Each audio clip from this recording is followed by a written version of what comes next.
Welcome to Focal Point, the home of muscular Christianity on conservative talk radio. Muscular Christianity, where we relentlessly explore the intersection of truth and politics. The trouble with our liberal friends is not that they're ignorant. It's just that they know so much that isn't so. Now, here's your host, Brian Fisher. Or Dr. Gina, whichever. This is Dr. Gina Loudon. I'm glad to be with you today, standing in for my good friend, Brian.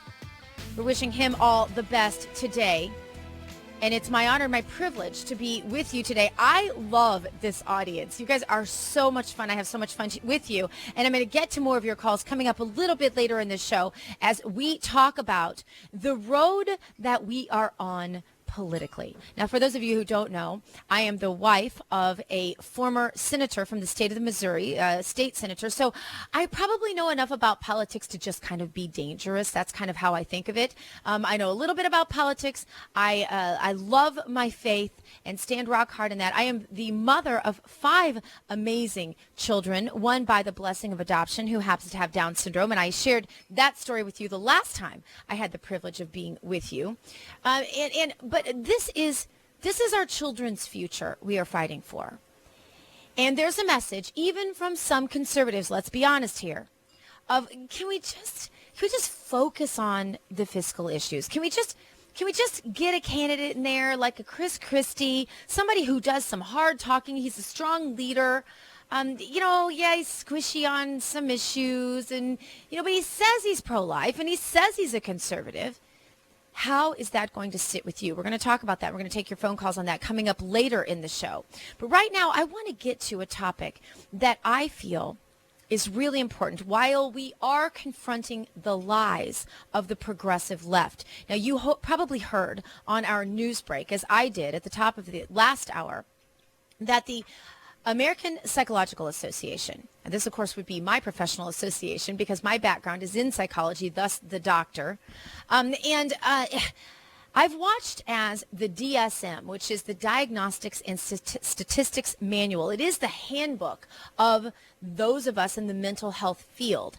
And we use this to tell us, when you go sit down with a counselor or a life coach or a psychologist or a psychiatrist, they don't tell you, well, what I'm going to do is go look up the symptoms you're telling me about in the DSM.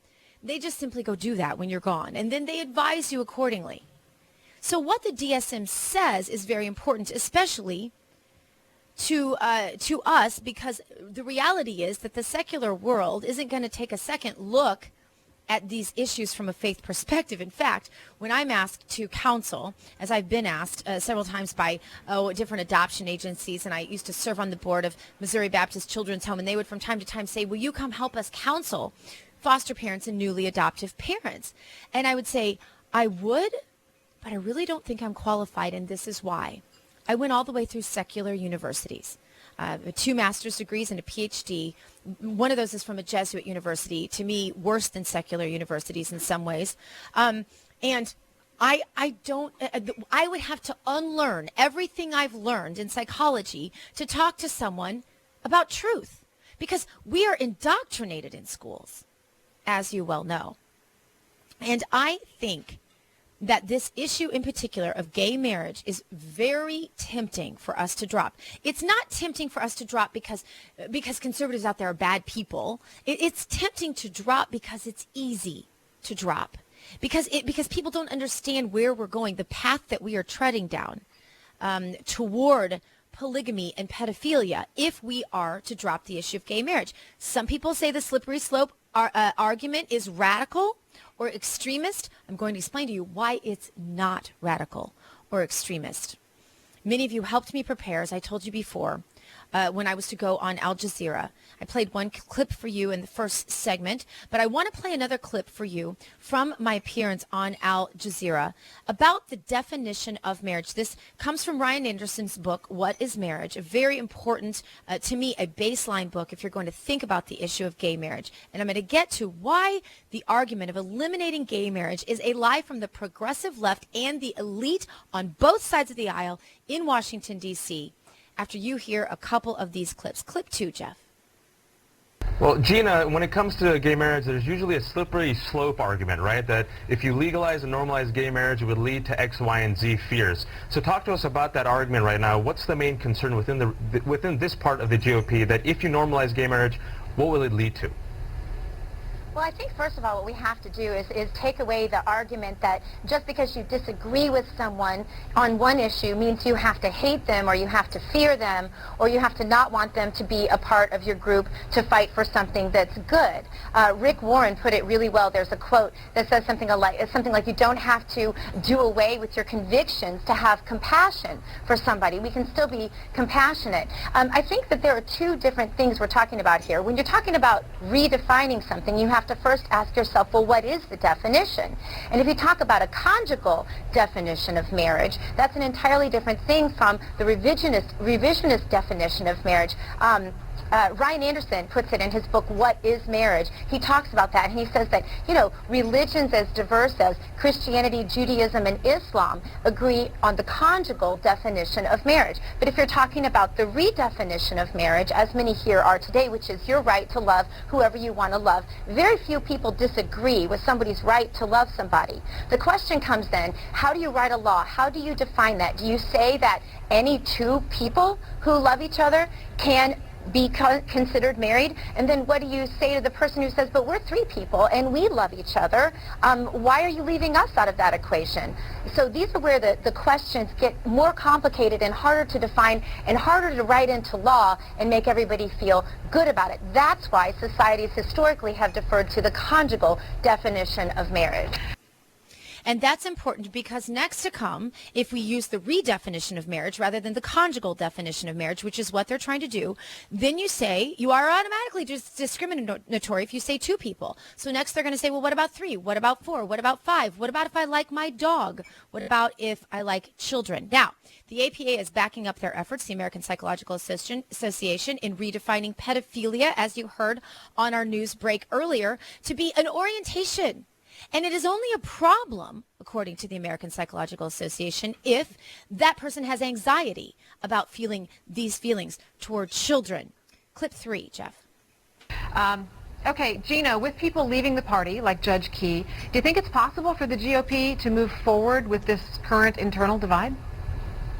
I think there is, as I mentioned before, internal divide in both parties. You look, for example, at Governor Brown pushing this situation where you have kids, elementary school age kids, who can declare their gender identity for a day and pick a bathroom, and if some 15-year-old boy decides there's a cute girl that just went in the girls' locker room, he can follow her on in there. I don't care whether you're gay, straight, male, female, whatever, you're going to think that's just, there's something a little bit wrong with that. So the thing that we have to realize is that these policies and this breakdown is really coming from the national level down to the grassroots, and that's where the real divide is.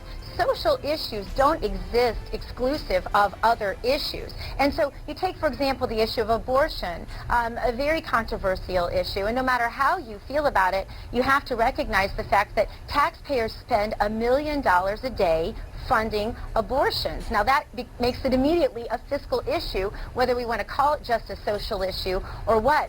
Every single one of the so-called social issues has a huge fiscal impact. And so those of us who like smaller government, who like a government that's more in touch with the people, who like to deal with state governments and local governments better than we like the feds taking over our lives. And so we do have to think about these things, my friends, and we do have to consider where this is going. This is going straight to pedophilia. You mark my words. We'll be back in just a moment with my guest, Bill Federer. You know him, you love him. We're going to talk about lies. Stay tuned. Here's Twyla Brace, president of CCHF, with today's Health Freedom Minute. There's a more underhanded reason some insurance policies are being canceled. Contracts between the California Exchange and California insurers require cancellations of all existing non-ACA compliant coverage at the end of the year. Yet by law, insurers can renew less expensive policies before the end of the year, giving enrollees one more year of lower costs. But by canceling policies now, more people will be forced to go to Obama's exchange for government-subsidized coverage. The California Exchange admits they use this tactic to bring in the young and the healthy whose premiums they need to pay for the old and the sick, and whose premiums they need to keep Obamacare alive. refuse to enroll. Learn more about protecting your healthcare choices. Sign up for the CCHF Weekly E-News Update at cchfreedom.org. That's cchfreedom.org. You get the soil ready. You put the seeds in and then you water it. How do you plant a garden? I don't know. You pray that God will give you a good harvest. And you have to work it to get all the weeds away. And then God brings the plants. Planting a garden takes planning, hard work, and God's blessing.